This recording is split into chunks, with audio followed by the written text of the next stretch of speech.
해외 봉사 개뿔. 여기 숨어 있었네. 그날부터 남자는 그 골목을 집중적으로 감시했습니다. 그리고 사흘 후 저녁 시간에 연희가 나타나는 걸 목격했습니다. 빙고. 남자는 연희의 뒤를 조심스럽게 따라갔습니다.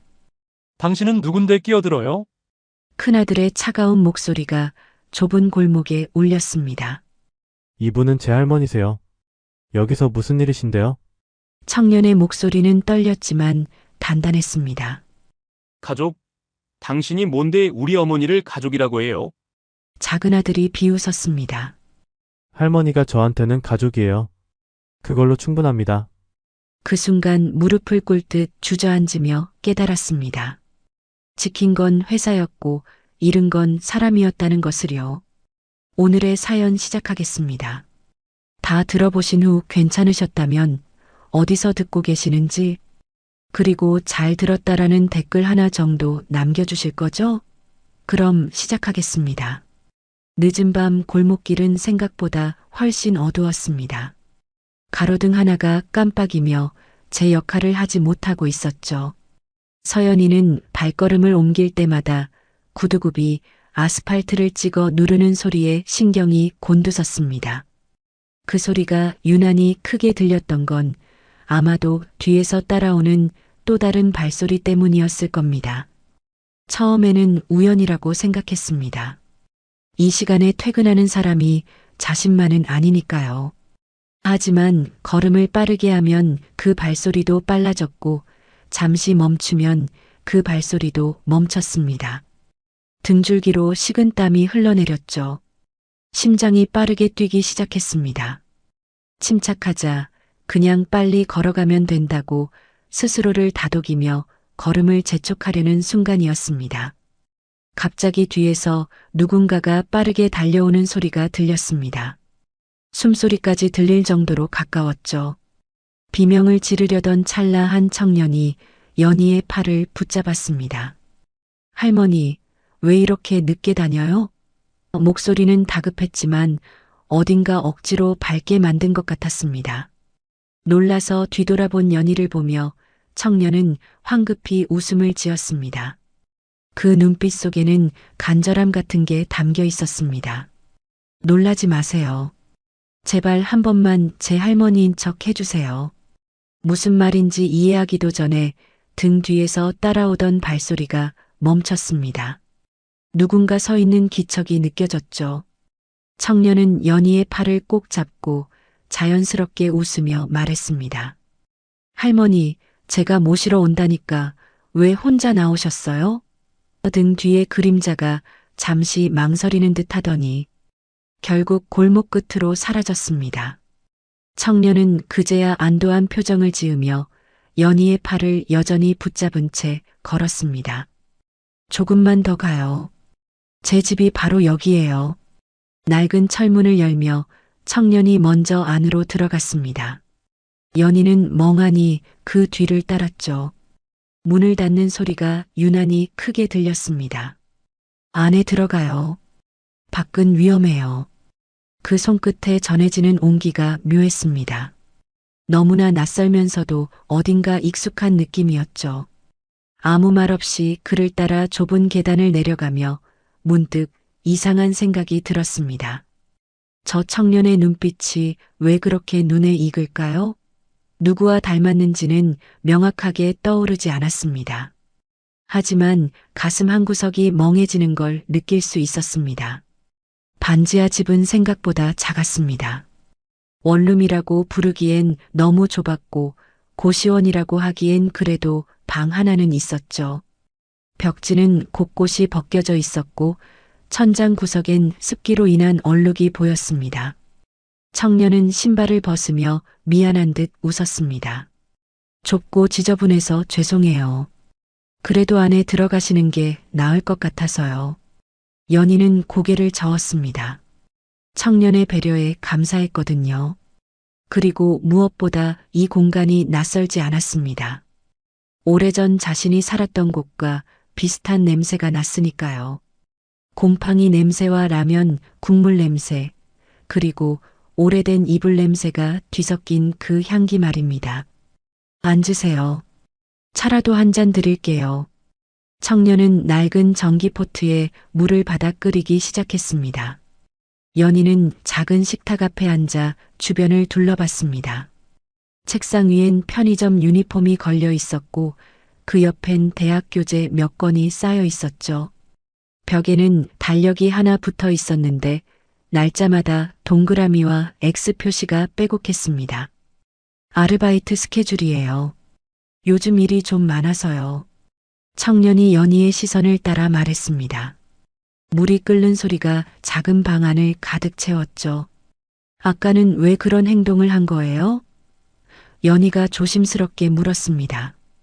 청년은 잠시 망설이더니 대답했습니다. 요즘 이 동네에 이상한 사람들이 돌아다녀요. 혼자 사시는 어르신들 뒤를 밟아서 집을 알아낸 다음 나중에 찾아가서 돈을 뜯어내는 수법이래요. 아까 그 사람도 그런 사람 같았어요. 청년의 목소리에는 걱정이 묻어 있었습니다. 할머니처럼 혼자 다니시는 분들이 위험해요. 특히 이 시간엔 더요. 연희는 아무 말도 하지 못했습니다. 사실 그 청년이 자신을 왜 도와주는 건지 이해할 수 없었습니다. 요즘 같은 세상에 이렇게 낯선 사람에게까지 신경 써주는 이가 있다는 게 오히려 더 낯설고 조금은 의심스러웠죠. 그런데 이상하게도 그 청년의 눈빛에서 왠지 괜찮다는, 이제 안전하다는 힘이 느껴졌습니다. 고마워요. 덕분에 무사했네요. 연희의 말에 청년은 고개를 저었습니다. 아니에요. 당연한 일을 한 것뿐이에요. 그 말투가, 그 표정이 자꾸만 누군가를 떠올리게 만들었습니다. 하지만 연희는 애써 그 생각을 떨쳐냈습니다. 그럴 리가 없으니까요. 뜨거운 보리차가 담긴 종이컵을 받아들었습니다. 김이 모락모락 피어오르는 걸 보며 문득 옛날이 떠올랐습니다. 가난했지만 따뜻했던 시절, 사랑하는 사람과 이런 좁은 방에서 살았던 그때 말입니다. 보리차를 마시며 방 안을 둘러보는데 창문 틈으로 찬바람이 스며들었습니다. 청년은 낡은 이불을 꺼내 창틀 사이에 끼워 넣으며 미안한 듯 웃었습니다. 겨울엔 좀 추워요. 단열이 안 돼서요. 연희는 고개를 저었습니다. 이 정도는 괜찮았거든요. 오히려 이 공간이 주는 묘한 편안함 때문에 마음 한구석이 따뜻해졌습니다. 할머니, 혹시 저녁은 드셨어요? 청년이 조심스럽게 물었습니다. 연희는 괜찮다고 손을 내저었지만 배에서 나는 소리가 거짓말을 들통냈죠. 청년은 빙그레 웃으며 작은 냉장고를 열었습니다. 라면밖에 없는데 괜찮으시면 끓여드릴게요. 아니에요, 됐어요. 집에 가서 먹을게요. 연희가 손사래를 쳤지만 청년은 이미 냄비에 물을 올리고 있었습니다. 라면 봉지를 뜯는 소리, 물이 끓는 소리, 그리고 스프를 넣는 소리가 이 작은 공간을 채웠습니다. 계란도 넣어드릴게요. 이런 건 따뜻할수록 좋잖아요. 청년이 냉장고를 열었을 때 계란이 딱 2개밖에 없다는 걸 연희는 보았습니다. 청년은 잠깐 멈칫했지만 그래도 웃으며 하나를 깨서 라면 위에 올렸습니다. 김이 오르는 냄비 앞에서 연희의 마음이 묘하게 떨렸습니다. 요즘 세상에 이런 마음을 가진 사람이 있구나 싶었죠. 라면이 다 끓자 청년은 작은 그릇에 담아 연희 앞에 놓았습니다. 젓가락을 건네며 환하게 웃었습니다. 드세요. 많이 배고프셨죠? 연희는 젓가락을 들었습니다. 면을 한 가닥 집어 입에 넣는 순간 뜨거운 국물이 혀를 감쌌습니다. 그리고 그 온기가 목을 타고 내려가며 가슴까지 따뜻하게 만들었습니다. 맛있어요. 연희의 말에 청년이 기뻐하며 말했습니다. 다행이에요. 제가 라면은 잘 끓여요. 한 입 두 입 먹다 보니 어느새 눈시울이 뜨거워졌습니다. 이 단순한 라면 한 그릇이 왜 이렇게 가슴을 울리는지 모르겠더군요. 아마도 이 따뜻함이 너무 오랜만이었기 때문일 겁니다. 연희는 고개를 들어 청년을 바라봤습니다. 그는 자신의 목도 챙기지 않고 연희가 먹는 모습을 지켜보고 있었습니다. 그 눈빛이 너무나 다정했습니다. 청년은 안 먹어요? 저는 아까 편의점에서 먹었어요. 괜찮아요. 거짓말이라는 걸 알 수 있었습니다. 청년의 배에서도 꼬르륵 소리가 났거든요. 연희는 그릇을 밀어내며 말했습니다. 같이 먹어요. 혼자 먹으니까 맛이 없네요. 청년은 잠시 망설이더니 조심스럽게 젓가락을 들었습니다. 두 사람은 말없이 라면을 나눠 먹었습니다. 좁은 식탁을 사이에 두고 낯선 두 사람이 한 그릇의 음식을 나누는 모습이 묘하게 편안했습니다. 할머니, 혹시 이 동네 오래 사셨어요? 청년이 조심스럽게 물었습니다. 연희는 잠시 멈칫했습니다. 어떻게 대답해야 할지 고민되었거든요. 아니요, 그냥 다시 돌아온 것뿐이에요. 돌아오셨다고요? 오래전에 여기서 살았어요. 아주 젊었을 때 말이에요. 연희의 대답에 청년이 눈을 반짝였습니다. 집에 도착한 연희는 잠을 이룰 수 없었습니다. 침대에 누워 천장을 바라보며 청년의 얼굴이 자꾸만 떠올랐습니다. 그 눈빛, 그 미소가 마치 오래전 자신이 사랑했던 누군가를 닮아 있었죠. 이건 그냥 우연이야. 내가 너무 예민해진 거야 하고 스스로를 타이르며 눈을 감았지만 과거의 기억들이 물밀듯이 밀려왔습니다. 30년 전 그 골목 어귀에서 연희는 한 남자를 만났습니다. 강태수라는 이름의 그 남자는 작은 인쇄소를 운영하는 평범한 사람이었습니다. 손에 잉크가 묻어 있었고 웃을 때마다 눈가에 주름이 생기는 사람이었죠. 연희는 그를 사랑했습니다. 아무것도 가진 게 없는 그 사람을 진심으로 사랑했습니다. 나랑 결혼해 줄래요? 어느 봄날 라일락꽃이 피던 골목에서 태수가 연희에게 청혼했습니다. 반지도 없이 그저 떨리는 목소리로 말했죠. 연희는 울면서 고개를 끄덕였습니다. 하지만 집으로 돌아가 부모님께 말씀드렸을 때 모든 게 무너졌습니다. 그 사람은 안 돼. 넌 재벌가의 며느리가 돼야 해. 아버지의 목소리는 단호했습니다. 어머니는 연희의 손을 잡으며 눈물을 흘렸습니다. 우리 집안을 생각해라. 내가 희생해야 이 집이 산다. 아버지는 제약회사를 운영하셨습니다. 중소제약사였지만 아버지가 개발한 신약 하나가 임상시험에서 놀라운 결과를 보이며 업계의 주목을 받고 있었습니다. 하지만 신약 개발에는 천문학적인 돈이 들어갑니다. 아버지는 은행 대출과 투자금으로 연구를 이어갔지만 마지막 임상 단계에서 자금이 바닥났습니다. 회사는 부도 직전이었고 주식은 휴지 조각이 될 위기였죠. 그때 태양그룹이 접근해 왔습니다. 태양그룹도 제약사업 진출을 노리고 있었고 특히 아버지의 신약 특허가 필요했거든요.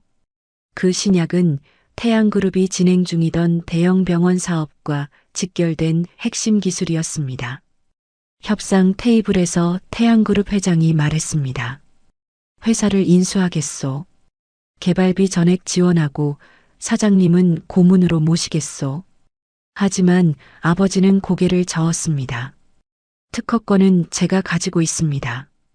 회장님도 아시다시피 이 신약 없이는 귀사의 병원 사업이 불가능하죠. 긴 침묵이 흘렀습니다. 태양그룹 회장의 얼굴이 굳어졌습니다.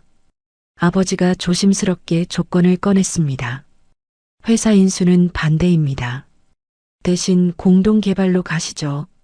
저희 회사는 독립성을 유지하고 태양그룹은 투자자로 참여하는 겁니다. 수익은 50대 50으로 나누고요. 태양그룹 회장은 탐탁지 않은 표정이었습니다. 완전한 인수를 원했으니까요. 그리고 한 가지 더.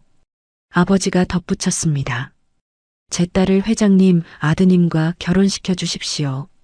사돈 관계가 되면 서로 믿고 사업할 수 있지 않겠습니까? 그 말에 태양그룹 회장의 눈빛이 변했습니다. 호, 사장님이 먼저 제안하시는군요. 네. 사업은 신뢰가 기본 아니겠습니까? 혼인으로 묶이면 서로 배신할 일도 없을 테고요. 사실 아버지는 계산을 한 거였습니다. 회사를 완전히 넘기면 결국 태양그룹 소나기에서 벗어날 수 없다는 걸 알았죠. 하지만 딸을 미끼로 내놓으면 최소한 독립성은 지킬 수 있었습니다. 그리고 사돈 관계가 되면 함부로 계약을 파기하거나 특허를 빼앗을 수도 없는 거였습니다. 좋습니다. 그렇게 합시다. 태양그룹 회장이 손을 내밀었습니다. 그날 아버지는 회사를 살렸습니다. 하지만 대가는 연희의 인생이었죠. 집으로 돌아온 아버지는 연희를 불러 앉혔습니다. 내가 태양그룹 큰아들과 결혼해야 한다. 네. 아버지, 무슨 말씀이세요? 회사를 살리려면 그 길밖에 없어. 그리고 이건 너만을 위한 게 아니야. 우리 가족, 우리 회사 직원들 모두를 위한 거야. 아버지의 목소리는 단호했지만 눈빛은 떨리고 있었습니다. 하지만 아버지, 저는 사랑하는 사람이 있어요. 사랑? 그런 걸로 밥 먹고 사니? 넌 철이 없구나. 어머니는 연희의 손을 잡으며 눈물을 흘렸습니다. 얘야, 우리 집안을 생각해라. 내가 희생해야 이 집이 산다. 내 아버지 평생 영구가 물거품이 되는 거야. 연희는 그날 밤 혼자 울었습니다. 아버지는 회사를 지켰지만 연희는 자신의 사랑을 지킬 수 없었습니다. 이 결혼만 성사되면 우리 집안이 살 수 있어. 아버지는 매일 밤 술을 마시며 연희에게 간청했습니다. 어머니는 연희의 방문 앞에서 울고 있었습니다. 연희는 그 무게를 견딜 수 없었습니다. 사랑하는 사람에게 작별을 고하던 날이 떠올랐습니다. 미안해요. 나 결혼할 수 없어요. 태수는 연희의 손을 잡으며 물었습니다. 왜요? 우리 사랑하잖아요. 사랑만으로는 안 되는 거예요. 미안해요. 연희는 태수의 손을 뿌리치고 돌아섰습니다. 뒤에서 태수가 부르는 소리가 들렸지만 연희는 뒤돌아보지 않았습니다. 돌아보면 다시 무너질 것 같았거든요. 그렇게 연희는 재벌가의 며느리가 되었습니다. 호화로운 결혼식, 큰 집, 그리고 풍족한 생활이 시작되었죠. 하지만 연희의 마음속엔 항상 빈자리가 있었습니다. 결혼 후 얼마 지나지 않아 소식을 들었습니다. 그 인쇄소 남자 말이야 교통사고로 세상을 떠났대. 그 말을 듣는 순간 연희는 숨을 쉴 수가 없었습니다. 가슴이 찢어지는 것 같았습니다. 하지만 연희는 눈물 한 방울 흘릴 수 없었습니다. 이미 다른 사람의 아내였고 뱃속에는 그 사람의 아이가 자라고 있었으니까요. 그 사실을 아무도 몰랐습니다. 남편도 시댁 식구들도 누구도요. 몇 달 후 딸이 태어났습니다. 태어날 때부터 어딘가 슬픈 눈을 가진 아이였습니다. 연희는 그 아이를 보며 매일 죄책감을 느꼈습니다. 사랑했던 사람의 아이를 거짓 속에서 키워야 했으니까요. 만약 자신이 사랑을 택했다면 이 아이는 다른 삶을 살았을까요? 딸 서수아는 자라며 연희를 닮아갔습니다. 똑똑하고 의젓했지만 어딘가 외로운 아이였습니다. 그리고 20살이 되던 해 그 아이도 사랑에 빠졌습니다. 엄마, 나 사귀는 사람 있어요. 수아가 들뜬 목소리로 말했을 때 연희는 가슴이 철렁했습니다. 누군데? 작은 카페를 운영하는 사람이에요. 정말 좋은 사람이에요, 엄마. 수아의 눈빛이 너무나 맑고 행복해 보였습니다. 하지만 연희는 그 눈빛을 외면했습니다. 그 사람 데려와봐. 며칠 후 수아가 데려온 남자는 소박한 옷차림의 청년이었습니다. 손에 커피 향이 배어 있었고 웃을 때마다 눈가에 주름이 생겼죠. 오래전 연희가 사랑했던 그 사람과 너무나 닮아 있었습니다. 연희는 그날 밤 수아를 불러 말했습니다. 그 사람과는 안 돼. 왜요? 엄마는 왜 항상 이래요? 수아의 목소리가 떨렸습니다. 우리 집안이 어떤 집안인지 알잖니? 넌 좋은 집안과 결혼해야 해. 엄마는 사랑이 뭔지 알아요? 나는 그 사람이 좋아요. 수아가 소리쳤습니다. 하지만 연희는 단호하게 말했습니다. 그 사람을 택하려면 이 집을 떠나라. 자신의 입에서 나온 말이 믿기지 않았습니다. 자신을 괴롭혔던 그 말을 똑같이 딸에게 하고 있었으니까요. 하지만 멈출 수가 없었습니다. 내가 선택해. 가문이냐 사랑이냐. 수아는 눈물을 흘리며 연희에게 물었습니다. 엄마는 행복해요? 그렇게 사셔서 행복하세요? 그 질문에 연희는 대답할 수 없었습니다. 다음 날 수아는 집을 나갔습니다. 작은 가방 하나만 들고 문을 나서는 그 아이의 뒷모습을 지금도 잊을 수가 없습니다. 연희는 그날 이후 딸을 단 한 번도 보지 못했습니다. 몇 년 후 부고 소식을 들었습니다. 따님이 교통사고로 돌아가셨습니다. 그 말을 듣는 순간 세상이 무너지는 것 같았습니다. 연희는 장례식장에도 가지 못했습니다. 자신의 죄책감이 너무 커서 그 아이 앞에 설 자격이 없다고 생각했습니다. 그리고 나중에 알게 되었습니다. 딸에게 아들이 있었다는 것을요. 하지만 그 아이가 어디에서 어떻게 자라는지 알려고 하지 않았습니다. 알면 더 괴로울 것 같았거든요. 그렇게 연희는 손주마저 버렸습니다. 침대에서 몸을 일으켰습니다. 창밖으로 동이 트고 있었습니다. 연희는 떨리는 손으로 오래된 서랍을 열었습니다. 그 안에는 수아의 사진 한 장이 있었죠. 20살 때 찍은 사진이었습니다.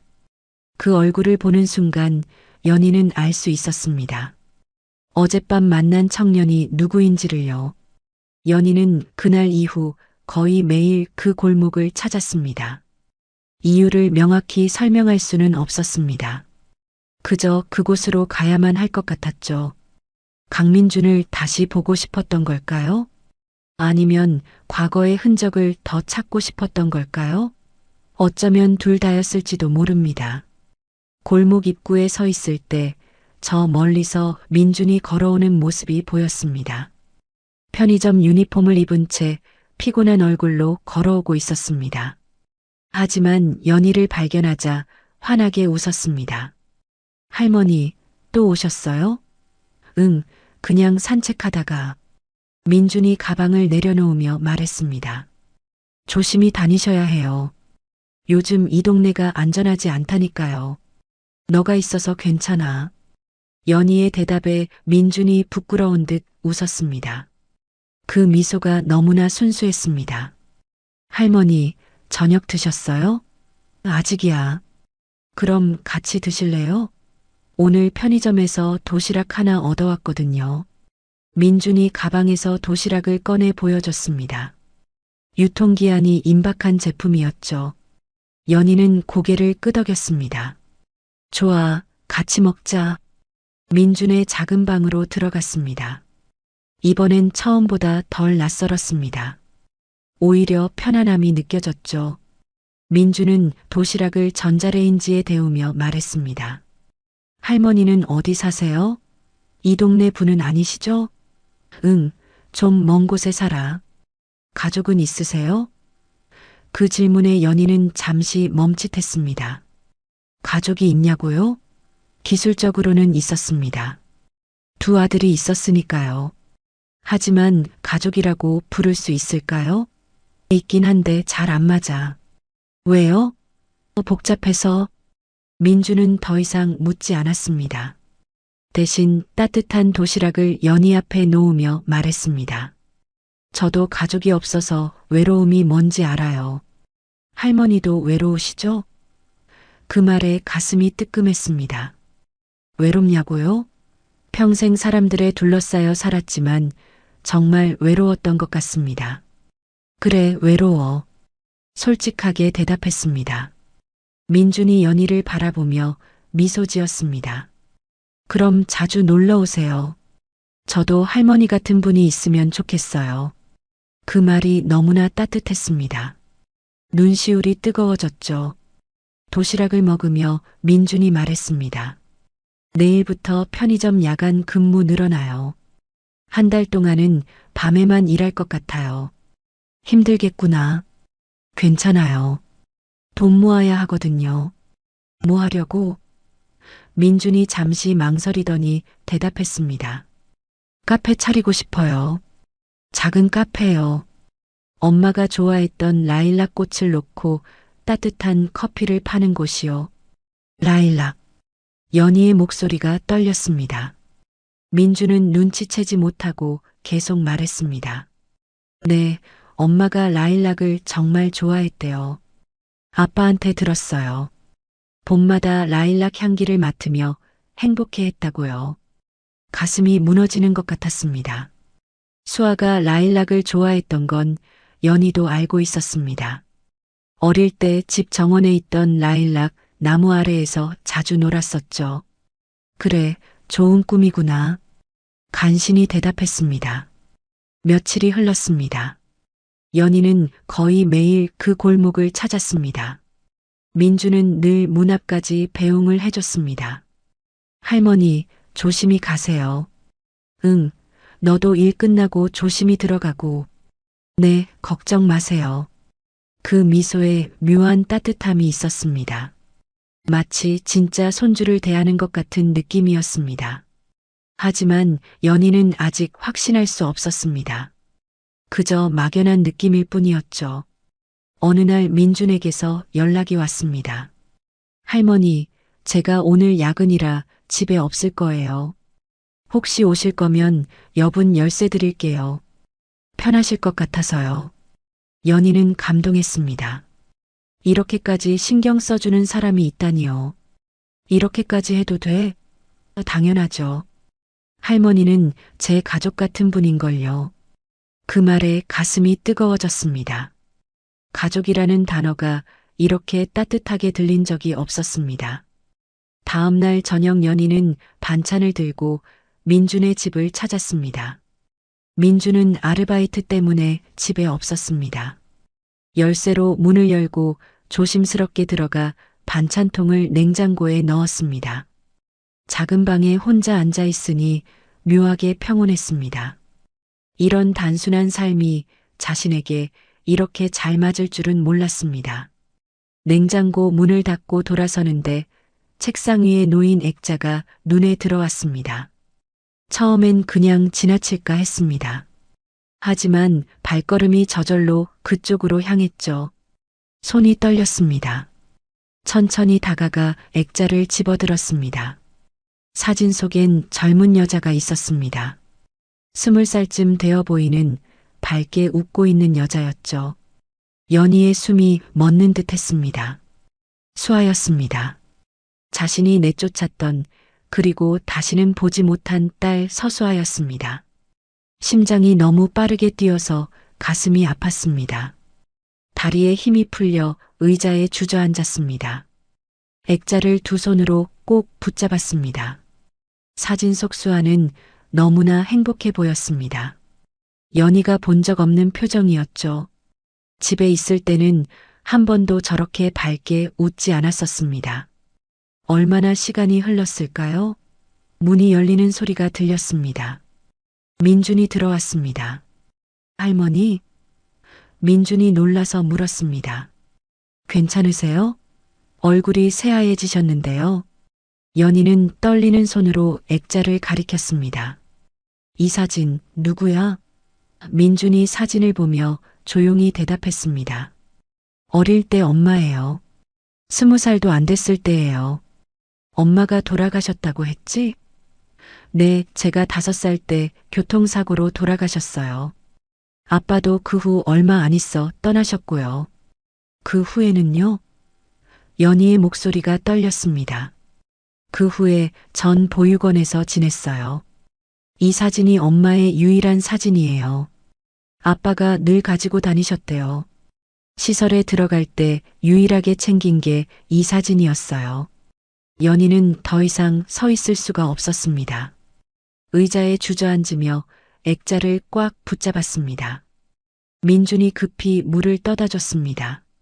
할머니, 정말 괜찮으세요? 연희는 물을 마시며 마음을 진정시키려 했습니다. 하지만 손이 계속 떨렸습니다. 미안해, 갑자기 어지러워서. 병원 가보셔야 하는 거 아니에요? 아니야, 괜찮아. 그냥 잠깐 그랬어. 민주는 걱정스러운 얼굴로 연희를 바라봤습니다. 오늘은 제가 집까지 모셔다 드릴게요. 혼자 가시면 안 될 것 같아요. 너 출근해야 하잖아. 괜찮아요. 조금 늦어도 돼요. 할머니가 더 중요해요. 그 말에 눈물이 날 것 같았습니다. 이 아이는 알까요? 자기 앞에 있는 사람이 자기를 버린 외할머니라는 거요. 연희는 입을 다물었지만 가슴속엔 비명이 터졌습니다. 미안해, 정말 미안해. 내 엄마를 내가 지켜주지 못했어. 내가 보육원에서 자라는 동안 나는 호화로운 집에서 살았어. 너를 찾지도 않았어. 무서워서, 죄책감이 두려워서. 집으로 가는 내내 연희는 아무 말도 하지 못했습니다. 민주는 연희의 손을 꼭 잡아주며 걱정스럽게 바라봤습니다. 할머니, 내일 제가 전화 드릴게요. 꼭 받으세요. 그래, 고마워. 뒤를 돌아보니 민준이 손을 흔들고 있었습니다. 그 모습이 점점 작아지다가 사라졌습니다. 집에 도착해 침대에 누웠습니다. 천장을 바라보며 수아의 얼굴이 떠올랐습니다. 그리고 민준의 얼굴이 겹쳐졌습니다. 눈을 감았습니다. 수아가 집을 나가던 날이 생생하게 떠올랐습니다. 엄마, 저 정말 가요. 다신 안 올 거예요. 그때 왜 붙잡지 않았을까요? 왜 안아주지 않았을까요?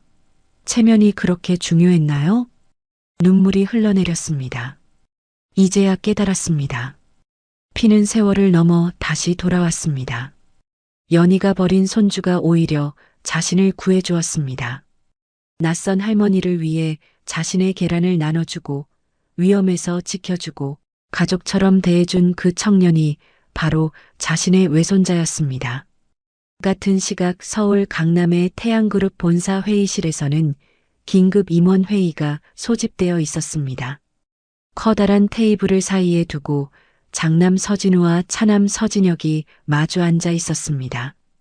두 사람의 표정은 차가웠고 공기는 얼어붙어 있었습니다. 형님, 이번 사업은 제가 맡아야 합니다. 진혁이 먼저 말을 꺼냈습니다. 무슨 소리야? 내가 무슨 자격으로? 진우의 목소리에 분노가 섞여 있었습니다. 자격이요? 형님은 그동안 실적이 어땠습니까? 작년 프로젝트 2개나 날렸잖아요. 그게 내 잘못이야? 시장 상황이 안 좋았던 거지. 변명은 그만하시죠. 이번엔 제게 기회를 주세요. 진혁의 목소리가 높아졌습니다. 회의실 안의 임원들은 숨을 죽이고 두 형제의 싸움을 지켜봤습니다. 이런 일이 한두 번이 아니었지만 갈수록 심해지고 있었습니다. 기회? 내가 뭘 할 수 있는데? 진우가 비웃었습니다. 형님보다는 잘하겠죠. 그 말에 진우가 벌떡 일어섰습니다. 뭐라고? 진혁도 자리에서 일어났습니다. 두 형제가 서로를 노려보는 동안 회의실 문이 열렸습니다. 비서실장이 급히 들어왔습니다. 죄송합니다만 긴급 상황입니다. 무슨 일이요? 진우가 물었습니다. 경쟁사 측에서 우리 내부 정보를 입수했다는 첩보가 들어왔습니다. 이번 입찰 관련 자료가 유출된 것 같습니다. 회의실이 술렁거렸습니다. 진우의 얼굴이 굳어졌습니다. 누가 그런 짓을? 비서실장이 진혁을 힐끗 쳐다봤습니다. 진우도 그 시선을 따라 동생을 바라봤습니다. 설마, 형님, 저를 의심하시는 겁니까? 진혁이 발끈했습니다. 아니면 누가 했겠어? 진우의 목소리가 차가워졌습니다. 형님이야말로 저를 모함하려는 거 아닙니까? 모함? 증거가 있어. 진우가 비서실장에게 고개를 끄덕였습니다. 비서실장이 서류 뭉치를 꺼내 테이블 위에 올려놓았습니다. 이메일 기록입니다. 차남님 계정에서 경쟁사로 보낸 자료들입니다. 진혁의 얼굴이 하얗게 질렸습니다. 이건 조작이에요. 조작? 전문가가 확인한 자료야. 진우가 냉소를 지었습니다. 형님이 저를 몰아내려고 만든 거잖아요. 임원들이 웅성거리기 시작했습니다. 형제 간의 갈등이 이제는 회사 전체를 위협하는 수준이 되어버렸습니다. 회장님께 보고해야 하는 거 아닙니까? 한 임원이 조심스럽게 말했습니다. 어머니는 지금 연락이 안 돼. 진우가 짜증스럽게 대답했습니다. 실제로 연희는 며칠 전부터 전화를 받지 않고 있었습니다. 아들들의 싸움에 지쳐버린 그녀는 모든 연락을 끊어버렸죠. 홍보팀장이 회의실로 들어왔습니다. 큰일 났습니다. 언론에서 연락이 빗발치고 있습니다. 형제 갈등 기사가 나갈 것 같습니다. 막아요, 당장. 진우가 소리쳤습니다. 이미 늦었습니다. 누군가 제보를 한 것 같습니다. 홍보팀장의 말에 회의실이 술렁거렸습니다. 다음 날 아침 신문에는 대서특필되었습니다. 태양그룹 형제 갈등, 경영권 분쟁으로 비화, 주가 폭락 우려. 기사가 나간 후 주가는 급락하기 시작했습니다. 투자자들이 동요하고 협력 업체들이 불안해했습니다. 이사회가 긴급 소집되었습니다. 회장님은 어디 계십니까? 이사 중 한 명이 물었습니다. 연락이 안 됩니다. 진우가 대답했습니다. 이래서야 회사가 어떻게 되겠습니까? 책임을 지셔야죠. 다른 이사가 목소리를 높였습니다. 회장님께서 이 사태를 수습하셔야 합니다. 그렇지 않으면 퇴진을 요구할 수밖에 없습니다. 이사들의 압박이 거세졌습니다. 며칠 후 홍보팀은 긴급 보도자료를 냈습니다. 태양그룹 회장, 경영 일선에서 물러나 해외 봉사활동 예정. 거짓 기사였습니다. 체면을 지키기 위한 마지막 방법이었죠. 하지만 진우와 진혁은 알고 있었습니다. 어머니가 정말로 떠날 수도 있다는 것을요. 그 무렵 민준이 사는 동네에는 수상한 남자가 나타나기 시작했습니다. 40대 중반쯤 되어 보이는 값싼 정장을 입은 남자였습니다. 그는 골목 구석에서 담배를 피우며 혼자 사는 노인들을 유심히 관찰했습니다. 이 동네는 진짜 노다지야. 남자는 비웃으며 중얼거렸습니다. 보이스피싱 조직의 하수인이었던 그는 최근 새로운 먹잇감을 찾고 있었습니다. 노인들에게 접근해 신뢰를 얻은 뒤 금융 정보를 빼내거나 직접 돈을 뜯어내는 수법을 쓰는 사람이었죠. 그는 이미 이 동네에서 3명의 노인을 속였습니다. 수천만 원을 챙긴 상태였습니다. 어느 날 그는 편의점 앞 벤치에 앉아 신문을 뒤적이고 있었습니다. 버려진 신문이었지만 심심풀이로 넘기던 중 한 기사가 눈에 들어왔습니다. 태양그룹 전 회장, 해외 봉사활동 중. 작은 사진이 함께 실려 있었습니다. 여자의 얼굴이었죠. 남자는 신문을 다시 들여다봤습니다. 그리고 며칠 전 이 골목에서 본 노인의 얼굴을 떠올렸습니다. 잠깐, 이거. 심장이 빠르게 뛰기 시작했습니다. 신문 속 사진과 며칠 전 본 노인의 얼굴이 겹쳐졌습니다. 설마 이 여자가 아직 여기 있는 건가? 남자는 재빨리 휴대폰을 꺼내 기사를 검색했습니다. 몇 개월 전 언론에 대서특필되었던 재벌가 형제 싸움, 그리고 회장의 해외 출국 소식까지 모든 기사를 읽은 남자는 비웃음을 지었습니다. 해외 봉사 갯불, 여기 숨어 있었네. 그날부터 남자는 그 골목을 집중적으로 감시했습니다. 그리고 사흘 후 저녁 시간에 연희가 나타나는 걸 목격했습니다. 빙고. 남자는 연희의 뒤를 조심스럽게 따라갔습니다. 민준의 집 앞에서 멈춰선 연희를 보며 남자는 입꼬리를 올렸습니다. 재미있는데 재벌 할머니가 반지하에 출입하다니. 그는 몇 장의 사진을 찍었습니다. 연희가 민준의 집으로 들어가는 모습, 나오는 모습 모두 카메라에 담았습니다. 다음 날 남자는 태양그룹에 전화를 걸었습니다. 비서실입니까? 회장님과 관련된 중요한 정보가 있습니다. 누구십니까? 그건 중요하지 않습니다. 회장님이 어디 계신지 알고 싶지 않으세요?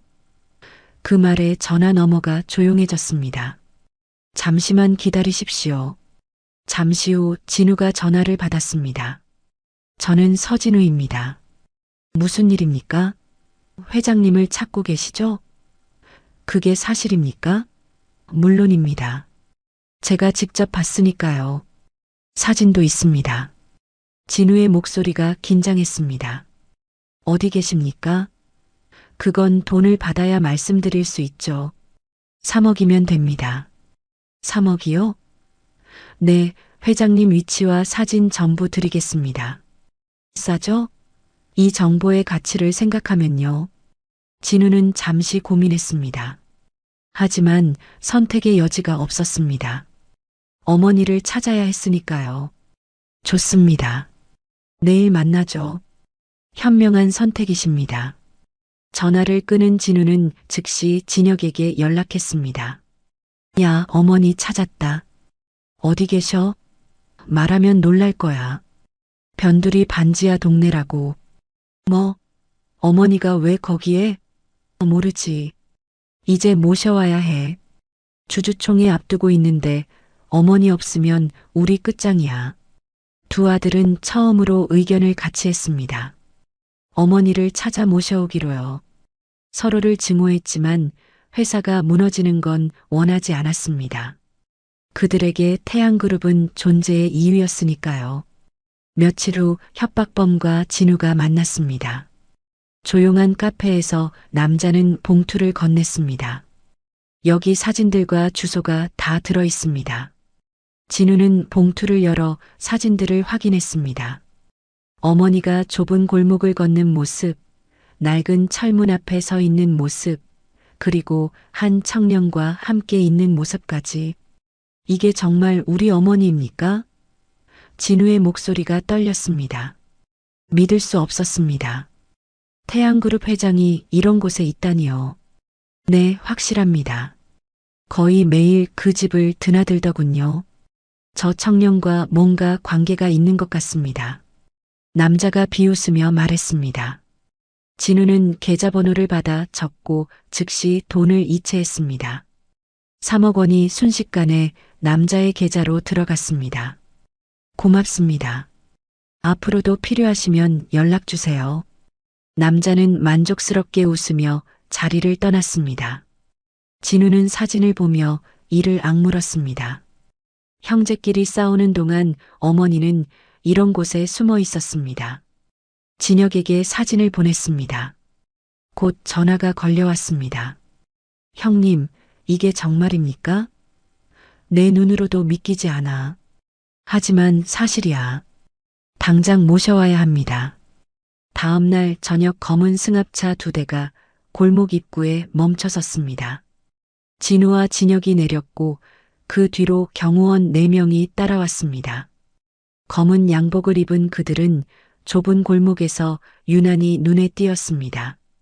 여기가 맞나? 진우가 주소를 확인하며 물었습니다. 네, 지하 3호입니다. 경호원 중 한 명이 대답했습니다. 계단을 내려가며 진우는 인상을 찌푸렸습니다. 습한 냄새와 곰팡이 냄새가 났습니다. 어머니가 정말 이런 곳에서 지냈단 말인가요? 낡은 철문 앞에 섰습니다. 진우가 노크했습니다. 잠시 후 문이 열렸고 연희가 나타났습니다. 어머니와 아들의 눈이 마주쳤습니다. 연희의 얼굴에 놀람이 스쳤습니다. 하지만 곧 차갑게 굳어졌습니다. 어머니, 진우가 차가운 목소리로 말했습니다. 이제 그만 돌아가시죠. 난 안 가. 연희는 단호하게 대답했습니다. 어머니, 농담하시는 거죠? 주주총회가 코앞인데 어머니 없으면 어떡하라고요? 진혁이 앞으로 나서며 짜증스럽게 말했습니다. 우리 체면이 어떻게 돼요? 재벌 회장이 이런 데서 산다는 게 말이 됩니까? 그 말에 연희의 가슴이 아팠습니다. 이 아이들은 정작 중요한 걸 모르고 있었습니다. 나 여기가 좋아. 그러니까 돌아가. 어머니, 진우가 소리쳤습니다. 그 순간 계단 위에서 누군가 내려오는 소리가 들렸습니다. 민준이었습니다. 편의점 유니폼을 입은 채 황급히 계단을 내려왔습니다. 무슨 일이세요? 민준이 다급하게 물었습니다. 진우가 민준을 흘겨봤습니다. 당신은 누군데 끼어들어요? 이분은 제 할머니세요. 여기서 무슨 일이신데요? 민준의 목소리가 단단했습니다. 그 눈빛은 수아의 그것과 똑같았습니다. 연희는 그 순간 깨달았습니다. 진짜 가족이 누구인지를요. 민준이 연희 앞으로 성큼 다가섰습니다. 작은 체구였지만 그 눈빛만큼은 단단했습니다. 이분은 제 가족이에요. 아무도 손대지 못합니다. 그의 목소리는 떨리지 않았습니다. 진우가 비웃으며 말했습니다. 가족? 당신이 뭔데 우리 어머니를 가족이라고 해요? 할머니가 저한테는 가족이에요. 그걸로 충분합니다. 민준의 목소리에 확신이 담겨 있었습니다. 연희는 그 뒷모습을 보며 눈물이 날 것 같았습니다. 경호원들이 민준을 밀어내려 했습니다. 하지만 민준은 버텼습니다. 양팔을 벌려 연희를 보호했죠. 그만해. 연희의 목소리가 떨렸습니다. 다들 그만하고 들어가. 진우가 당황한 표정을 지었습니다. 어머니, 무슨 말씀을 하시는 거예요? 난 너희랑 안 가. 여기서 살 거야. 어머니, 정신 차리세요. 여긴 어머니가 있을 곳이 아니에요. 진혁도 목소리를 높였습니다. 주주총회가 일주일 남았어요. 어머니 없으면 우리 모두 끝장이에요. 태양그룹이 무너진다고요. 그 말에 연희는 쓴웃음을 지었습니다. 그래, 그게 뭐가 중요해? 어머니. 진우가 소리쳤습니다. 평생 지키신 회사잖아요. 아버지가 만드신 회사고요. 어떻게 그렇게 말씀하실 수 있어요? 너희 아버지가 만든 회사는 맞아. 하지만 그게 우리 가족을 행복하게 해줬니? 오히려 모든 걸 망쳤잖아. 연희의 목소리가 높아졌습니다. 가슴속에 쌓였던 것들이 터져나왔습니다. 너희 누나 기억하니? 두 아들의 얼굴이 굳어졌습니다. 누나? 누나는 스스로 나간 거잖아요. 진우가 작게 중얼거렸습니다. 스스로? 내가 내쫓았어. 내가 그 아이를 버렸다고. 연희의 고백에 방안이 조용해졌습니다. 민준도 두 아들도 모두 숨을 죽이고 연희를 바라봤습니다. 누나는 죽었어. 교통사고로 24살에. 그리고 나는 장례식에도 가지 못했어. 내가 죽인 거나 마찬가지니까. 진혁이 흔들리는 목소리로 물었습니다. 왜 그런 말씀을 이제 하세요? 왜긴 이제야 깨달았으니까. 내가 평생 지킨 게 뭔지. 가문, 회사, 명예. 그런 거 지키려다가 내 딸을 잃었어. 그리고 너희들도 괴물로 만들었지. 진우가 뒤로 휘청거렸습니다. 어머니, 너희 둘이 싸우는 걸 보면서 알았어. 너희도 나처럼 살고 있다는 걸. 정말 소중한 걸 잃어가면서 말이야. 연희는 민준을 바라봤습니다. 그는 눈물을 글썽이며 서 있었습니다. 이 아이가 누군지 아니? 연희의 질문에 두 아들이 민준을 쳐다봤습니다. 너희 누나의 아들이야. 너희 조카고 내 외손자야. 민준의 눈이 커졌습니다. 두 아들은 말문이 막힌 듯 아무 말도 하지 못했습니다. 24살에 죽은 너희 누나가 남긴 아이야. 시설에서 자라고 혼자 살아남은 아이지. 그런데 이 아이는 너희와 달라. 따뜻해. 누군가를 보살필 줄 알아. 연희는 민준의 손을 잡았습니다. 이 아이가 나를 할머니라고 불러줬어. 라면 한 그릇을 나눠주고 늦은 밤 집까지 바래다 주면서 말이야. 혈육인 너희보다 더 가족 같았어. 진우가 무릎을 꿇듯 주저앉았습니다. 어머니, 저희가 잘못했어요. 정말 죄송해요. 미안하다고 다 되니? 이미 늦었어. 너희 누나는 돌아오지 않아. 연희는 두 아들을 보며 말했습니다. 돌아가. 주주총회든 뭐든 너희가 알아서 해. 나는 이제 회장 아니야. 그냥 외로운 할머니일 뿐이야. 어머니, 진혁이 울먹이며 말했습니다. 어머니 없으면 저희는 어떡해요? 어떡하긴 너희가 어른이잖아. 스스로 해결해.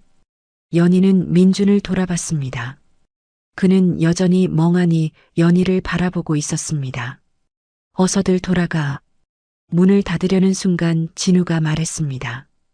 어머니, 다시 한 번만 생각해 주세요. 제발. 생각은 다 했어. 이제 가. 문을 닫았습니다. 밖에서 두 아들의 발소리가 천천히 멀어졌습니다. 방 안에 침묵이 흘렀습니다. 민준이 조심스럽게 입을 열었습니다. 할머니, 아니, 저는 미안해. 연희가 먼저 말했습니다. 내 엄마를 지켜주지 못해서 그 아이가 너를 낳고 너를 키우려고 애쓰는 동안 나는 아무것도 하지 않았어. 눈물이 흘러내렸습니다. 참으려 해도 멈출 수 없었습니다. 민준이 다가와 연희의 손을 잡았습니다. 괜찮아요. 괜찮을 리가 없잖아. 내가 얼마나 힘들었는데. 정말 괜찮아요. 이렇게 만났잖아요. 민준이 웃으며 말했습니다. 눈물 섞인 미소였지만 진심이 담겨 있었습니다. 엄마 사진 보셨을 때부터 알았어요. 할머니 표정이 너무 아파 보였거든요. 혹시 아는 사람인가 했는데 설마 외할머니실 줄은 몰랐지만요. 그래도 화가 나지 않아요. 정말 지금 이 순간이 좋아요. 할머니가 여기 계셔서요. 그 말에 연희는 더 이상 참을 수 없었습니다. 민준을 끌어안고 목 놓아 울었습니다. 미안해, 정말 미안해. 민준도 연희를 꼭 안아주었습니다. 그날 밤 연희와 민준은 오랫동안 이야기를 나눴습니다. 좁은 방 안에서 두 사람은 서로의 과거를 나눴습니다. 연희는 수아를 집에서 내쫓았던 날의 이야기를, 그리고 그 후 평생 죄책감에 시달렸던 이야기를 털어놓았습니다. 엄마는 어떤 분이셨어요? 민준이 조심스럽게 물었습니다. 똑똑하고 의젓한 아이였어. 그리고 너처럼 따뜻했지. 웃을 때마다 눈이 초승달처럼 휘어졌어. 연희의 목소리가 떨렸습니다. 너를 보면 그 아이가 생각나. 같은 눈빛을 가졌거든. 저도 엄마 얼굴을 잘 기억하지 못해요. 너무 어렸으니까요. 민준이 말했습니다. 하지만 아빠가 자주 말씀해 주셨어요. 엄마가 얼마나 저를 사랑했는지, 힘들어도 항상 웃으려 했는지, 그리고 라일락 꽃을 좋아했다는 것도요. 그래, 그 아이는 정말 라일락을 좋아했어. 어릴 때 집 정원에 큰 라일락 나무가 있었거든. 봄이면 그 아래서 놀곤 했지. 연희가 회상에 잠겼습니다. 보라색 꽃잎이 바람에 흩날리면 그 아이는 눈을 감고 향기를 맡았어. 그때가 제일 행복해 보였지. 할머니도 라일락을 좋아하세요? 응, 그래서 더 괴로웠나 봐. 봄만 되면 그 아이 생각이 났으니까. 두 사람은 한참을 말없이 앉아 있었습니다. 창 밖으로 밤바람이 불어왔습니다. 할머니, 배고프지 않으세요? 라면 끓일까요? 민준의 제안에 연희가 고개를 끄덕였습니다. 민주는 냄비에 물을 올리고 라면을 끓이기 시작했습니다. 익숙한 손놀림이었습니다. 얼마나 많이 혼자 끓여 먹었을까요? 그 모습을 보며 연희는 또다시 가슴이 아팠습니다. 할머니, 내일은 어떻게 하실 거예요? 민준이 라면을 저으며 물었습니다. 글쎄, 아직 잘 모르겠어. 하지만 집으로는 돌아가고 싶지 않아.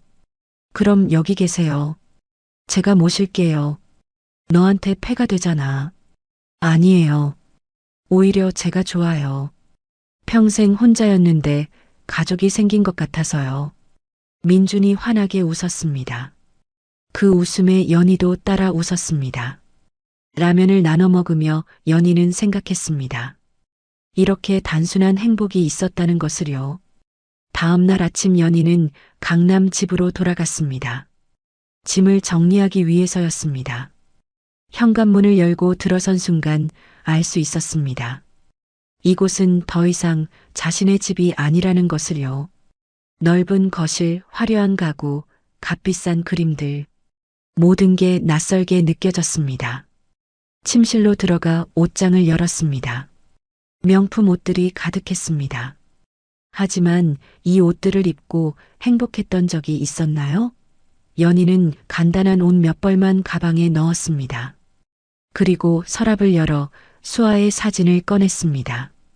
이것만 있으면 충분했습니다. 거실로 나와 소파에 앉았습니다. 큰 창 밖으로 서울 시내가 내려다 보였습니다. 한때는 이 전망을 보며 성취감을 느꼈었죠. 하지만 지금은 그저 공허했습니다. 얼마나 많은 것을 포기하고 이 자리에 올랐던가요? 전화벨이 울렸습니다. 진우였습니다. 받지 않았습니다. 곧 진혁에게서도 전화가 왔습니다. 역시 받지 않았습니다. 대신 변호사에게 전화를 걸었습니다. 여보세요, 김 변호사님. 아, 회장님. 무슨 일이십니까? 재산 정리를 하려고 합니다. 재산 정리요? 변호사의 목소리가 놀란 듯 높아졌습니다. 네, 절반은 두 아들에게 주고요. 일부는 사회에 환원할 겁니다. 그리고 나머지는 연희가 잠시 멈췄습니다. 나머지는 제 외손자에게 주려고 합니다. 외손자님이요? 네, 돌아가신 딸의 아들입니다. 그동안 몰랐는데 최근에 찾았습니다. 알겠습니다. 서류를 준비하겠습니다. 하지만 회장님, 정말 이렇게 하시겠습니까? 변호사가 걱정스럽게 물었습니다. 네, 이미 결정했습니다. 빨리 진행해 주세요. 알겠습니다. 일주일 정도 시간이 필요합니다. 전화를 끊고 연희는 한숨을 내쉬었습니다. 이제 정말 끝이었습니다.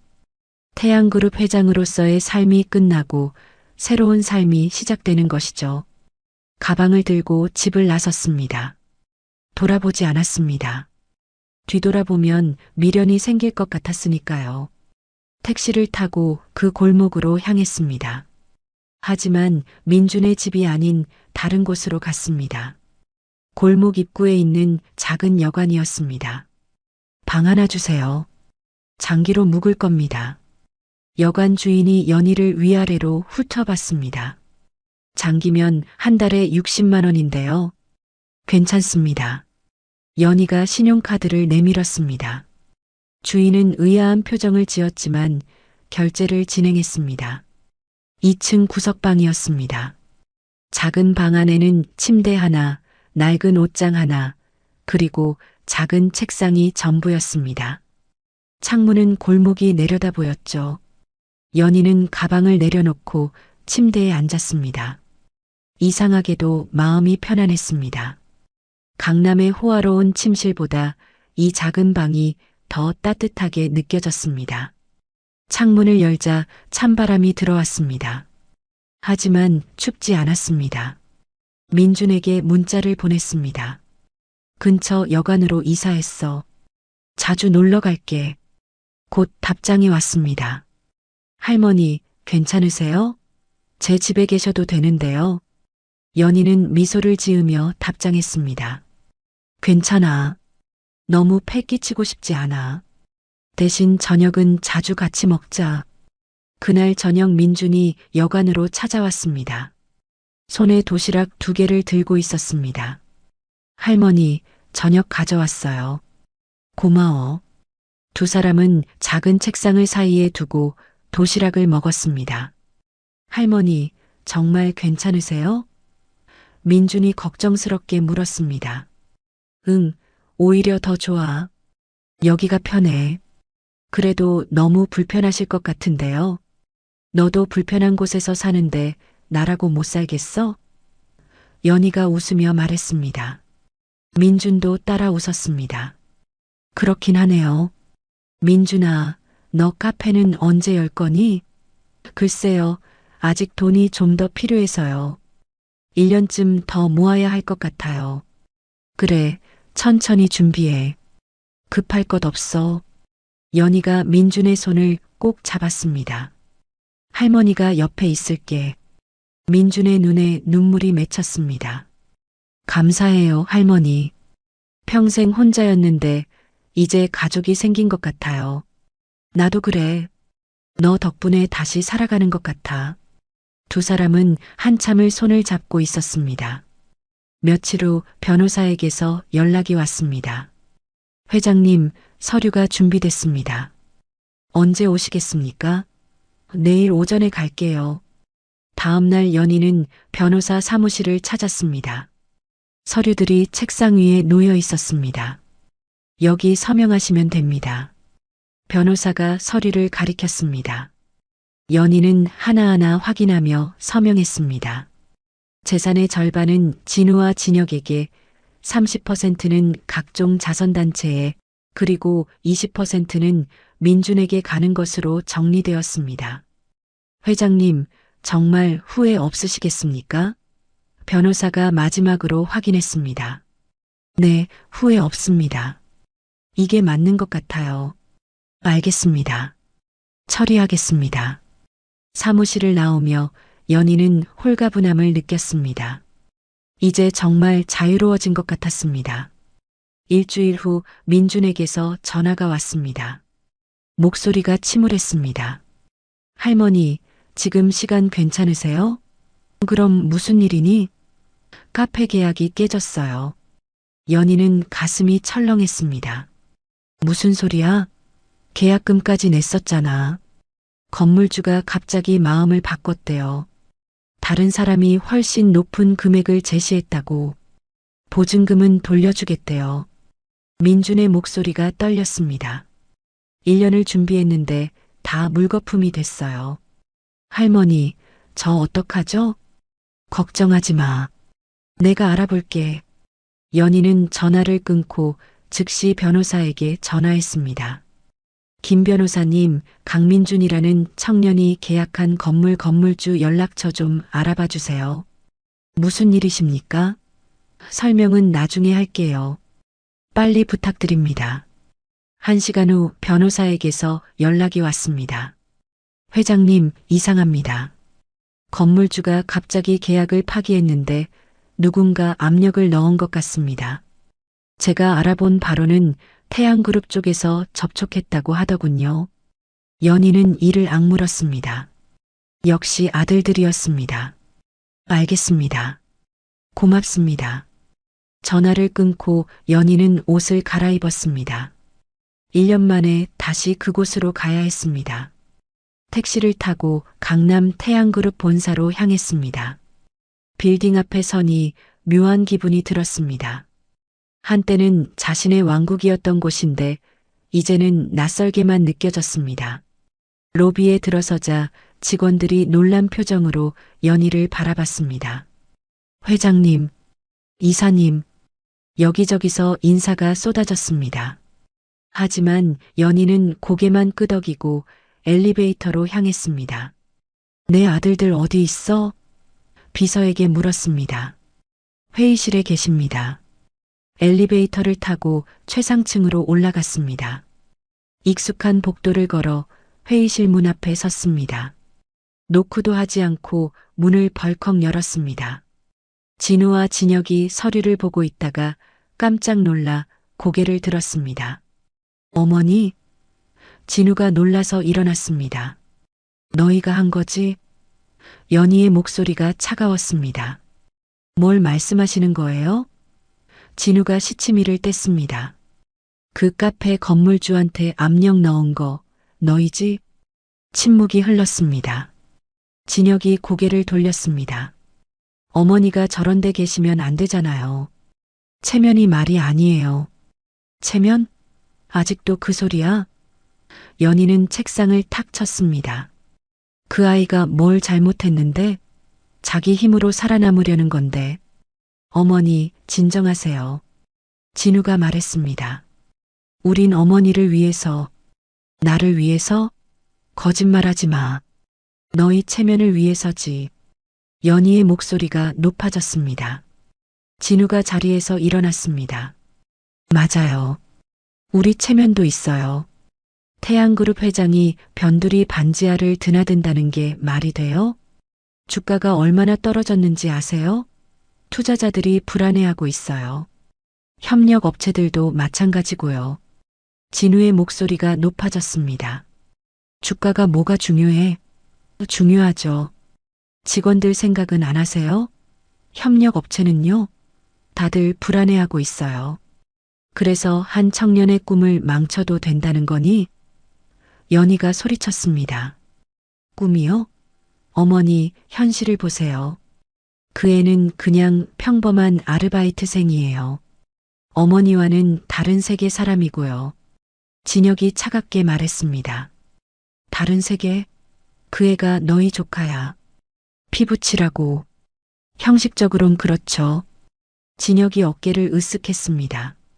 하지만 평생 모르고 살았잖아요. 지금 와서 가족이라고 하는 게 우스운 거 아니에요? 어머니가 책임감을 느끼시는 건 이해하지만 그렇다고 우리까지 휘말릴 필요는 없어요. 연희는 두 아들을 보며 깨달았습니다. 이 아이들은 변하지 않았습니다. 한 달 전이나 지금이나 똑같았습니다. 돈과 체면만 중요한 사람들이었죠. 어머니, 제발 돌아오세요. 진우가 다가왔습니다. 그 애한테는 돈 주면 되잖아요. 충분히 줄게요. 그러니까 우리 가족은 우리끼리 사는 거예요. 돈으로 다 해결된다고 생각하니? 연희가 쓴웃음을 지었습니다. 어머니도 그렇게 사셨잖아요. 돈으로 모든 걸 해결하면서요. 진혁의 말에 연희는 할 말을 잃었습니다. 사실이었으니까요. 평생 돈으로 문제를 덮어왔었죠. 그래, 맞아. 나도 그렇게 살았어. 그래서 모든 걸 잃었지. 연희의 목소리가 낮아졌습니다. 너희도 똑같은 실수를 하고 있어. 정말 중요한 걸 놓치면서 말이야. 중요한 게 뭔데요? 진우가 물었습니다. 사람이야. 진심으로 너희를 걱정해주는 사람 말이야. 연희가 두 아들을 바라봤습니다. 너희 주변에 그런 사람이 있니? 너희를 돈이나 권력 때문이 아니라 진짜 너희 자체로 사랑해주는 사람이? 두 아들은 대답하지 못했습니다. 나도 없었어. 평생 그렇게 살았어. 하지만 이제는 알겠어. 내가 얼마나 외로웠는지. 그리고 너희도 똑같이 외롭게 살고 있다는 것도. 연희가 한숨을 내쉬었습니다. 그래, 알았어. 이제 너희 맘대로 해라. 어머니? 진우가 불안한 표정을 지었습니다. 난 이제 정말 끝이야. 너희도 회사도 다 끝. 연희는 돌아서서 문으로 향했습니다. 어머니, 기다리세요. 진혁이 외쳤습니다. 주주총회는 어떡하라고요? 너희가 알아서 해. 나는 이제 상관없어. 연희는 뒤돌아보지 않고 문을 나갔습니다. 복도를 걸어가는데 뒤에서 두 아들이 따라오는 기척이 느껴졌습니다. 하지만 연희는 멈추지 않았습니다. 엘리베이터에 올라타고 버튼을 눌렀습니다. 문이 닫히기 직전 진우와 진혁의 얼굴이 보였습니다. 당황하고 불안해하는 표정이었죠. 하지만 연희는 그 표정을 외면했습니다. 이미 늦었습니다. 너무 많은 시간이 흘렀고 너무 많은 상처가 쌓였습니다.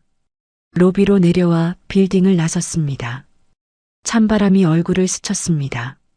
하지만 마음은 후련했습니다. 이제 정말 자유로워진 것 같았습니다. 택시를 타고 다시 그 골목으로 향했습니다. 민준에게 전화를 걸었습니다. 민준아, 나야. 할머니, 어떻게 됐어요? 걱정하지 마. 내가 해결할게. 카페 꼭 열 수 있을 거야. 정말요? 민준의 목소리에 희망이 섞였습니다. 그럼 할머니가 약속할게. 곧 연락할게. 전화를 끊고 연희는 미소를 지었습니다. 이제 시작이었습니다. 진짜 중요한 것을 위해 살아가는 새로운 삶의 시작 말입니다. 여관으로 돌아와 침대에 누웠습니다. 천장을 바라보며 생각했습니다. 이제 무엇을 해야 할까요? 답은 이미 정해져 있었습니다. 민준을 위해 그리고 수아를 위해 할 수 있는 일을 하는 것입니다. 돈이 많은 게 다가 아니라는 걸 보여주는 것이죠. 하지만 때로는 돈이 좋은 일에 쓰일 수 있다는 것도 보여주고 싶었습니다. 다음 날 연희는 부동산을 찾아갔습니다. 이 근처에 매물 나온 건물 있나요? 있습니다. 여기 골목 안쪽에 2층짜리 건물이 하나 나왔는데요. 1층은 상가고 2층은 주거 공간으로 쓸 수 있습니다. 가격이 어떻게 되죠? 3억입니다. 좋습니다. 바로 계약하겠습니다. 부동산 중개인이 놀란 표정을 지었습니다. 보지도 않고 계약하시게요? 네, 괜찮습니다. 서류 준비해 주세요. 며칠 후 계약이 완료되었습니다. 연희는 건물의 주인이 되었습니다. 그리고 민준에게 전화를 걸었습니다. 민준아, 나 좀 만날 수 있니? 네, 지금 갈게요. 30분 후 민준이 여관으로 왔습니다. 할머니, 무슨 일이세요? 따라와 봐. 보여줄 게 있어. 두 사람은 골목 안쪽으로 걸어갔습니다. 작은 2층 건물 앞에서 연희가 멈춰 섰습니다. 여기요? 이 건물 샀어. 1층에서 카페 하렴. 민준의 눈이 커졌습니다. 할머니, 무슨 말씀이세요? 내 카페 여기서 열어. 그리고 2층은 우리가 같이 살자. 할머니, 이렇게까지 하시면 안 되는데요. 민준이 당황해하며 말했습니다. 괜찮아. 어차피 내가 살 곳 필요했어. 그리고 너랑 같이 살고 싶었고. 정말요? 그래, 우리 같이 살자. 할머니랑 손주랑. 민준의 눈에 눈물이 고였습니다. 연희도 눈물이 났지만 참았습니다. 울지 마. 내가 울면 나도 울어. 감사해요, 할머니. 민준이 연희를 꼭 껴안았습니다. 한 달이 흘렀습니다. 봄이 찾아왔습니다. 골목 어귀에 라일락 꽃이 피어나기 시작했습니다. 보랏빛 꽃잎들이 바람에 흩날리며 골목 전체에 향기를 퍼뜨렸죠. 연희는 매일 아침 창문을 열고 그 향기를 맡았습니다. 수아가 좋아하던 그 향기였습니다. 건물 리모델링이 한창이었습니다. 1층은 카페로, 2층은 작은 방 2개가 있는 주거 공간으로 만들고 있었습니다. 민주는 매일 공사 현장을 찾아와 진행 상황을 확인했습니다. 할머니, 여기 보세요. 카운터가 들어갈 자리예요. 민준이 신이 나서 설명했습니다. 좋구나. 내가 원하는 대로 다 해. 연희가 웃으며 말했습니다. 정말 괜찮으세요? 비용이 많이 드는데. 걱정하지 마. 이 정도는 할 수 있어. 사실 연희는 변호사를 통해 정리한 재산 중 일부를 이 카페에 투자하고 있었습니다. 민준에게 줄 몫을 미리 쓰는 셈이었죠. 공사는 순조롭게 진행되었습니다. 2주 후 인테리어가 완성되었습니다. 1층은 아담하고 따뜻한 느낌의 카페가 되었습니다. 창가에는 라일락 화분이 놓였고 벽에는 수아의 사진이 작게 걸렸습니다. 엄마가 보면 좋아하셨을 것 같아요. 민준이 사진을 바라보며 말했습니다. 그럼 자랑스러워 하셨을 거야. 연희가 민준의 어깨를 토닥였습니다. 2층도 깔끔하게 정리되었습니다. 작은 방 2개와 부엌, 화장실이 있는 공간이었습니다. 크지는 않았지만 두 사람이 살기에는 충분했습니다. 할머니 방은 이쪽이에요. 해가 잘 들어서 따뜻할 거예요. 민준이 방을 안내했습니다. 연희는 방 안을 둘러봤습니다. 작은 창문으로 골목이 내려다 보였습니다. 라일락 나무가 보이는 전망이었죠. 여기 정말 좋구나. 제 방은 저쪽이고요. 부엌은 같이 쓰는 거예요. 그래, 잘했어. 두 사람은 웃으며 짐을 나르기 시작했습니다. 여관에서 가져온 연희의 짐은 많지 않았습니다. 옷가방 하나와 수아의 사진 몇 장이 전부였습니다. 민준의 짐도 마찬가지였습니다. 반지하에서 가져온 물건들이 전부였죠. 할머니, 이제 진짜 가족처럼 사는 거네요. 민준이 짐을 정리하며 말했습니다. 그래, 우리 이제 진짜 가족이야. 연희가 민준의 손을 잡았습니다. 며칠 후 카페 간판을 다는 날이 왔습니다. 할머니, 이름 뭐로 할까요? 민준이 물었습니다. 내가 생각했던 거 있잖아. 라일락이요? 그래, 카페 라일락. 간판 제작업자가 라일락이라고 새겨진 간판을 들고 왔습니다. 보라색과 흰색으로 예쁘게 디자인된 간판이었습니다. 사다리에 올라가 간판을 다는 모습을 보며 연희는 감회가 새로웠습니다. 수아가 좋아했던 이름이 이렇게 간판이 되다니요. 할머니, 다 됐어요. 민준이 사다리에서 내려와 연희 옆에 섰습니다. 두 사람은 나란히 서서 간판을 바라봤습니다. 카페 라일락. 햇살을 받아 반짝이는 간판이 아름다웠습니다. 엄마가 보면 좋아하셨을까요? 민준이 조심스럽게 물었습니다. 당연하지. 자랑스러워 하셨을 거야. 연희의 목소리가 떨렸습니다. 그날 저녁 두 사람은 2층에서 라면을 끓여 먹었습니다. 좁은 부엌에서 민준이 라면을 끓이고 연희가 계란을 준비했습니다. 할머니, 외삼촌들은요? 민준이 조심스럽게 물었습니다. 글쎄, 연락 안 와. 서운하시죠? 뭐, 그렇기도 하고 아니기도 하고. 연희는 솔직하게 대답했습니다. 기대하지 않으면 상처받지 않아. 그냥 너랑 이렇게 사는 것도 괜찮아. 저도요. 할머니랑 사는 거 좋아요. 라면을 나눠 먹으며 두 사람은 내일을 계획했습니다.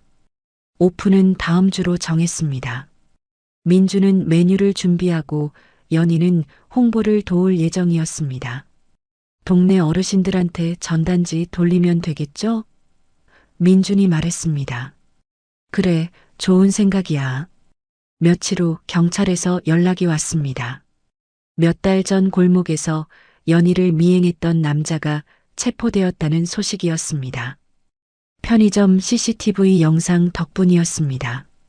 민준이 신고했던 그 영상이 결정적인 증거가 되었죠. 할머니, 그 나쁜 사람 잡혔대요. 민준이 기뻐하며 말했습니다. 그래, 다행이구나. 이제 동네가 더 안전해지겠네. 네, 어르신들도 안심하고 다니실 수 있을 거예요. 그 일 이후로 동네 사람들이 민준을 더 좋아하게 되었습니다. 위험한 사람을 신고한 용감한 청년이라고 칭찬했죠. 드디어 오픈 날이 왔습니다. 이른 아침부터 민준은 카페를 정리했습니다. 연희도 함께 청소하고 꽃을 정리했습니다. 라일락 화분에 물을 주고 테이블을 닦고 의자를 배치했습니다. 오전 10시 문을 열었습니다. 첫 손님은 동네 할머니였습니다. 여기 새로 연 거야? 네, 할머니. 커피 한 잔 드세요. 민준이 환하게 웃으며 말했습니다. 얼마야?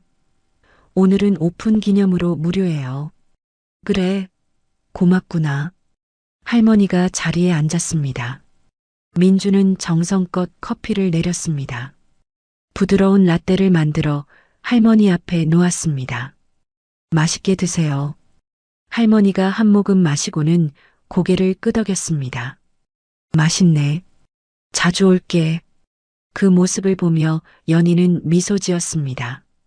오후가 되자 손님이 조금씩 늘었습니다. 동네 주민들이 하나둘 찾아왔습니다.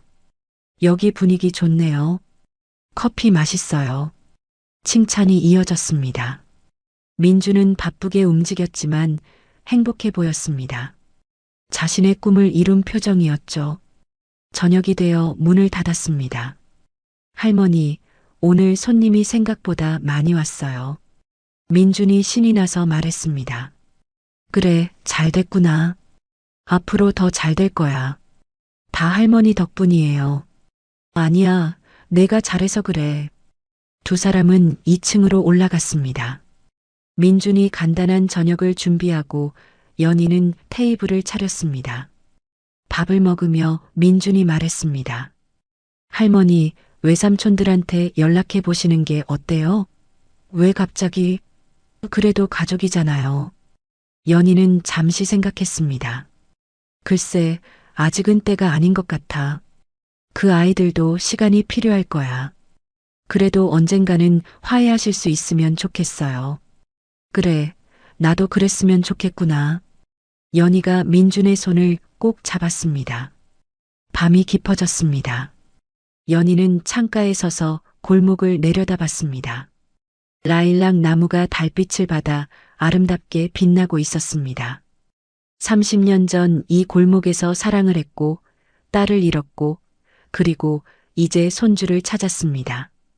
인생은 참 묘한 것이었습니다. 할머니, 안 주무세요? 민준이 방에서 나와 물었습니다. 응, 그냥 생각 좀 하고 있었어. 무슨 생각이세요? 인생에 대해서. 잃은 것도 많지만 얻은 것도 있다는 생각. 저도 그래요. 부모님을 잃었지만 할머니를 만났으니까요. 두 사람은 잠시 침묵했습니다. 창 밖으로 봄바람이 불어왔습니다. 라일락 향기가 방 안으로 스며들었습니다. 민준아, 고마워. 제가요? 제가 뭘 했다고요? 내가 있어줘서, 이 할머니한테 다시 살아갈 이유를 줘서, 할머니도 고마워요. 저한테 가족을 만들어줘서. 민준이 연희를 껴안았습니다. 연희도 손주를 꼭 안아주었습니다. 두 사람은 한참을 그렇게 서 있었습니다. 완벽한 해피엔딩은 아니었습니다. 진우와 진혁과는 여전히 멀어진 상태였고 태양그룹은 여전히 혼란스러웠습니다. 언론은 여전히 연희를 비난했습니다. 책임을 방기한 회장이라고요. 하지만 연희는 더 이상 신경 쓰지 않았습니다. 진짜 중요한 것을 찾았으니까요. 이 작은 카페에서 손주와 함께 라면을 먹는 이 순간이 행복했습니다. 다음 날 아침 연희는 일찍 일어났습니다. 1층 카페로 내려가 청소를 시작했습니다. 창문을 닫고 바닥을 쓸고 테이블을 정리했습니다. 민준도 곧 내려와 함께 준비를 도왔습니다. 할머니, 오늘도 손님 많이 왔으면 좋겠어요. 그럼 분명 그럴 거야. 문을 열자 동네 사람들이 하나둘 찾아왔습니다. 라떼 하나 주세요. 아메리카노 2잔이요. 주문이 들어왔습니다. 민주는 바쁘게 커피를 만들고 연희는 서빙을 도왔습니다. 할머니와 손주가 함께 일하는 모습이 보기 좋았습니다. 점심때가 되자 한 무리의 사람들이 카페 앞에 섰습니다. 진우와 진혁이었습니다. 그 뒤로 비서 몇 명이 따라왔습니다. 연희는 놀랐지만 애써 침착함을 유지했습니다. 어서 오세요. 민준이 인사했습니다. 진우와 진혁은 어색하게 카페 안으로 들어왔습니다. 어머니, 진우가 조심스럽게 말했습니다. 앉으렴. 연희가 테이블을 가리켰습니다. 두 아들이 자리에 앉았습니다. 민준이 메뉴판을 건넸습니다. 뭐 드시겠어요? 아메리카노 2잔 주세요. 진혁이 주문했습니다. 민준이 커피를 만드는 동안 침묵이 흘렀습니다. 연희는 두 아들을 바라봤습니다. 그들의 얼굴에는 피곤함이 역력했습니다. 주주총회는 어떻게 됐니? 연희가 먼저 물었습니다. 그럭저럭 넘겼습니다. 진우가 대답했습니다. 형이랑 제가 공동대표 체제로 가기로 했어요. 그래, 잘했구나. 민준이 커피를 가져왔습니다. 드세요. 진우와 진혁은 커피를 마시며 카페를 둘러봤습니다. 여기 좋네요. 진혁이 말했습니다. 그치? 우리 민준이가 잘 꾸몄어. 연희가 자랑스럽게 말했습니다. 잠시 침묵이 흘렀습니다. 어머니, 저희가 잘못했습니다. 진우가 고개를 숙였습니다. 정말 죄송해요. 그동안 너무 이기적이었어요. 나도 미안해. 너희를 제대로 키우지 못했어. 연희가 말했습니다. 하지만 아직 늦지 않았어. 지금부터라도 제대로 살면 돼. 네, 어머니. 진혁도 고개를 숙였습니다. 천천히 가자. 우리 천천히. 연희가 두 아들의 손을 잡았습니다. 그날 오후 골목에는 라일락 꽃잎이 흩날렸습니다. 보랏빛 꽃잎들이 바람에 날려 카페 창문에 부딪혔습니다. 연희는 창가에 서서 그 광경을 바라봤습니다. 누군가를 내쫓는 순간 자신의 삶도 문 밖으로 나가버렸습니다.